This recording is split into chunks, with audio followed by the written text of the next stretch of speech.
Good afternoon, and thank you for your interest in hearing more about our study on resident perspectives on decision-making processes and impacts of backup call activations in an internal medicine residency program.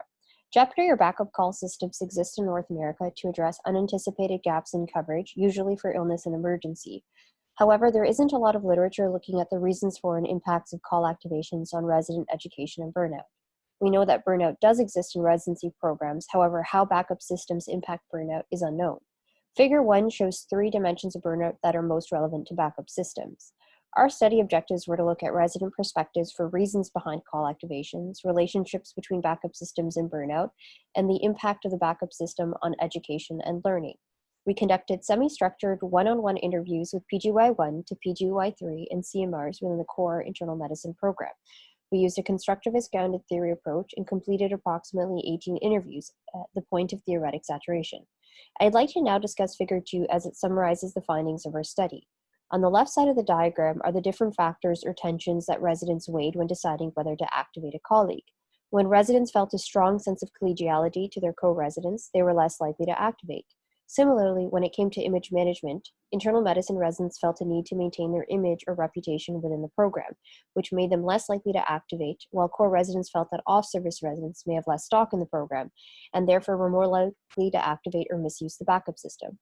Finally, residents share that time of year played a role in decisions to activate. At the beginning of the year, residents described feeling more experienced while on call dealing with patient volumes, and leading to a perceived rise in activations. While at the end of the year, activations were felt to be higher as residents were nearing the Royal College exam.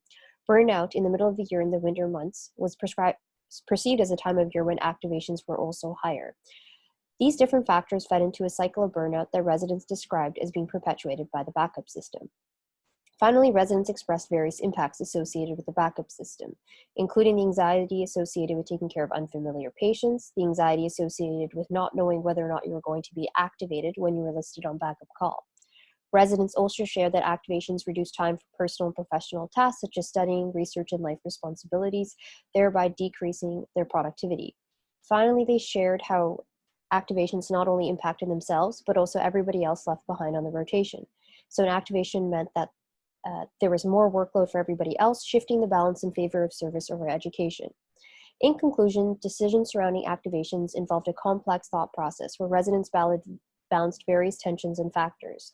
We learned that backup call models can inherently perpetuate burnout, lowering the threshold for activations, and can have downstream impacts on residents and their colleagues. In the future, we can look to see how objective measures of burnout are impacted by activations.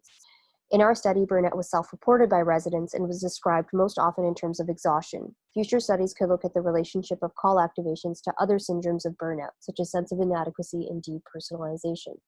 We can also look to restructuring call models to minimize burnout and downstream impacts. Thank you for listening to our presentation and have a great day.